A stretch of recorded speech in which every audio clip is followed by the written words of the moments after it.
What's up, everybody? Welcome back to the channel. So we just got back from the world's longest 3-day weekend in Houston.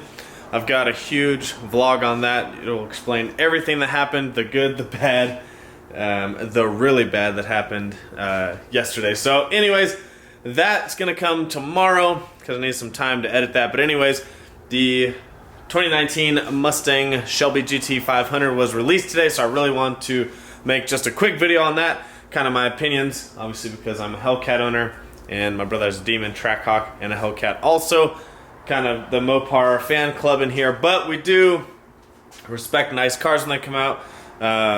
So just want to talk about my thoughts on the Shelby GT 500 that came out today, was released. They still haven't released pricing or full horsepower numbers or actual quarter mile times. The basis of it pretty much is that it's a 5.2 liter V8. It is no longer the flat plane crank like the GT350 has, but it is a 5.2 liter V8 with a 265 supercharger. So pretty good size supercharger. That's bigger than a Hellcat supercharger, however still smaller than a Demon supercharger. And the only reason why that's relevant is just to give you an idea of how big the superchargers are on these cars. And because when the Shelby GT 500, when they were releasing information on it, they weren't talking about, but they're hinting at that it's a demon killer, Venom kills demon, blah blah blah blah. That's probably not true. That's the wrong car to go after. I think they're two totally different cars. I think the Shelby GT 500 is more towards a road course car, track car like that. It's not really made for straight lines. However, I believe it will do, I mean, they're claiming it's going to do sub 11 second quarter miles, which is awesome. I'm sure it will do that, especially with some drag radials.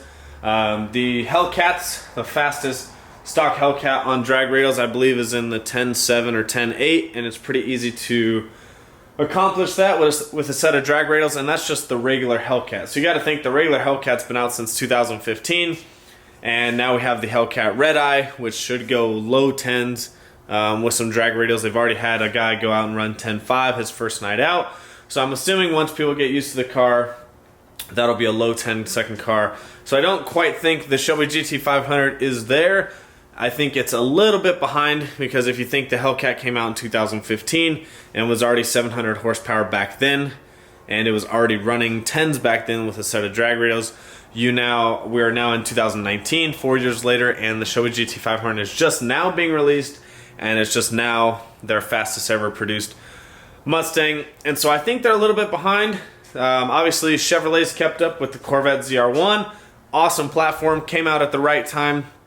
Might be a little bit overpriced for what it is, but they have been keeping up with the trend.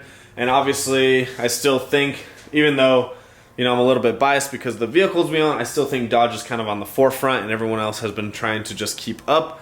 Obviously people are going to say, well, Demon owners have been running 10s. That is true, and this is the same thing when people get Shelby GT 500s. They'll be running in the 11s. It's not like all of them are going to be running 10s.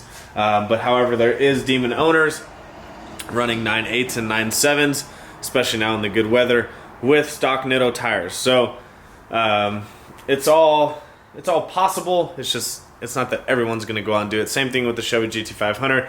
They're claiming 700 plus horsepower. They're claiming sub 11 second quarter miles, but not everyone's going to go out and run a sub 11 second quarter mile. However, it's very easy with the new dual clutch transmission 7-speed, which I thought that was kind of weird. And it was also weird because they're no longer offering manuals, where they've always offered or done it in a manual for the Shelby series. So I think that goes to tell you where everything is headed. The ZR1 was offered in a manual and an auto, which I thought was cool. The Hellcat Red Eye and the Demon are only offered in auto, and now the Shelby GT 500 is only offered in auto as far as we know. And there's been no leakage of that they're going to bring out a manual transmission. It's only been the auto, which everyone's going towards the auto. Obviously the autos are faster, they're quicker because of how fast they can shift. I think it's like sub 100 milliseconds.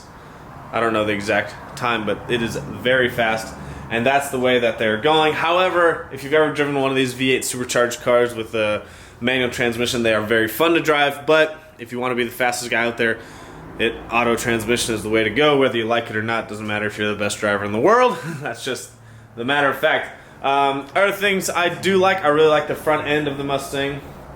I do like the open front fascia. Obviously they need that for more airflow because of the big blower on top. I do not like the hood pins. It's got hood pins like here and here in the picture, and it looks very, very Ricer-esque.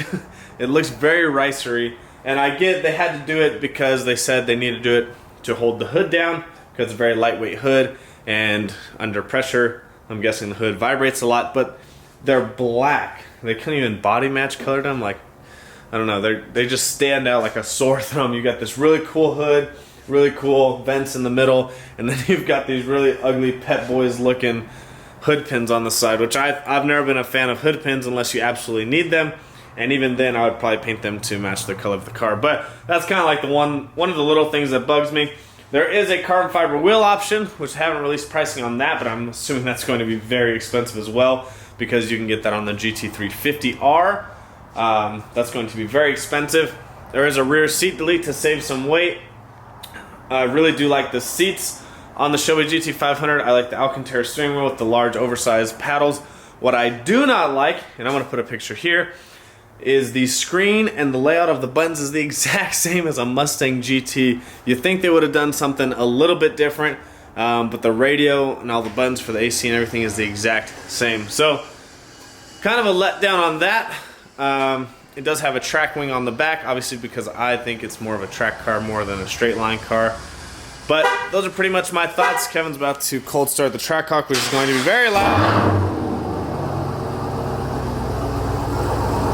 Let's get his thoughts real quick. Okay, honest thoughts on the Shelby. Don't be a hater. I mean, if you like the styling of the GT350, I think it looks good. I think it looks good. I think if it would have come out 2 years ago, everybody would be That's all I said. out. I was like, it's too late. I think everyone else made 700 horsepower already. Well, and that's... Shut up, dog. I saw their marketing, and it's like sub 11 seconds. Over 700. Over 700. It doesn't give you exact... You know, they would, if they said over 750, then you know it's 750 plus. Yeah. But when you say just over 700, that's low 700s. So it's going to be a 720, 730 car. I think the ZL1 is 1LE is still up top. ZR1 is still up top. And I just don't know who they're trying to compete with anymore. Yeah, I don't know. I said the hood pins are really ugly. They're like black circle hood pins. Looks cheap. I don't like the spitting. Yeah, for the transmission. I know a lot of Mustang people. Yeah, automatics are faster, but I don't know. Yeah, the GT350 was only in the stick. Yeah, everyone's going automatics now. I didn't like the stereo and all. That's the exact same as like a Mustang GT. They didn't even change it. No, I don't know. Rear seat delete's cool. Carbon fiber wheels are cool. They're gonna be expensive. I'll tell you what. If it's over 80,000, it's not going to sell. Yeah, that's expensive. The GT350s are barely selling. Yeah, they are having a hard time selling. You're ready to pay over 100K for them, guaranteed. That's an 80 to 90. Red Eye is going for 115 right now. Yeah. So. Insane. But we are back from Houston. Just want to give you guys a quick update on the Shelby GT500. Let me know what you guys think below. Do you think it's a flop? Do you think it's perfect timing? Do you think it's the best car out? Let me know below. Always interested to hear what you guys think. Wait, hold on. Load. Shout out to Aubrey Perkins, who just ordered from Monticello, Arkansas. Cool. Alright, so let me know your guys' thoughts below. I think it's a cool car. I think it's a little bit behind the time, and I think it's definitely going to be overpriced. But make sure you guys always comment, like, subscribe. We'll see you guys on the next one.